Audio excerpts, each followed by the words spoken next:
Well, listening to all of that, in our studio in Oxford is Dr. Zarni, a visiting research fellow at Oxford University and a founder member of the Free Burma Coalition. Good evening to you. Good evening. A critical time in Burma. Is bloodshed inevitable, do you think? Bloodshed inevitable? I think that we're approaching the 11th hour, and I think all parties concerned should really make their best efforts to avoid the repeat of 1988 tragedy, in which several thousand unarmed protesters were killed on the streets.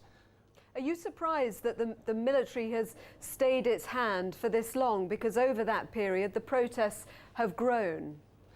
Yes, I was initially, because probably they felt that key dissidents have been thrown into jail, or like the National League for Democracy party of Aung San Suu Kyi has been very much weakened through different repressive campaigns over the years.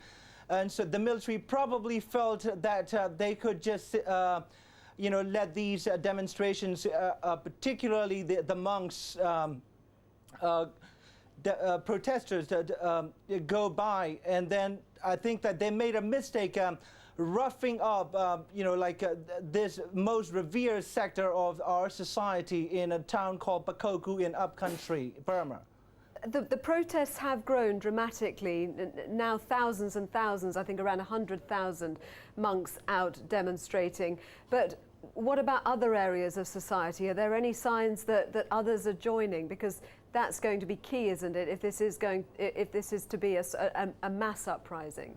Yeah, I think the prominent artistic icons, movie stars, poets, and others have joined in, and there are also other sectors of society joining in. I think in Rangoon, just today, over 100,000 demonstrators, including the monks, of course, have taken to the streets. And so I think if the demonstrations go on for the next week or so, you can see other sectors such as civil servants and farmers and the merchant classes joining the demonstrators.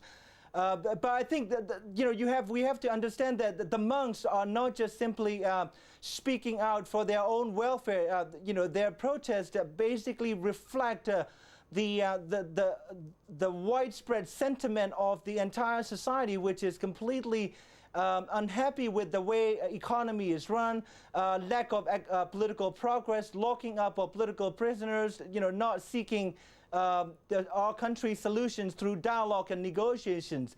But that said, the bloodshed still may be inevitable, or at the very least, we might see a massive arrest by the regime of the protesters over the next week or so. In the past, this situation, this similar type of situation were avoided when the top leadership, especially #1 general, resigned in the case of General So Maung back in early 1990s. And so the best solution to avoid bloodshed perhaps would be for the senior General Than Shwe to retire and the newer generation of his deputies take over and start working with the people in the National League for Democracy of Aung San Suu Kyi. So some commentators have said that they believe that what they're seeing unfolding in Burma is the beginning of the end of the military regime there.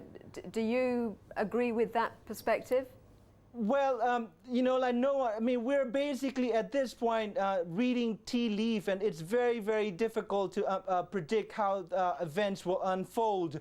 But, judging from the 45 years history of military rule in our country, the military has become very, very entrenched, and it has become synonymous with the state, and bureaucracy is thoroughly militarized. So the best solution is that the leadership shuffle at the very top, and some modifications, significant changes in policies rather than looking at the the entire collapse of the regime, which in my opinion is very, very unlikely. Of course, I cannot say with certainty that regime collapse is not possible, but the ideal scenario is avoid the bloodshed at any cost, and get the international community to try to do 11th hour mediation, especially the Chinese and the United Nations Secretary General's office, which is represented by Mr. Gambari.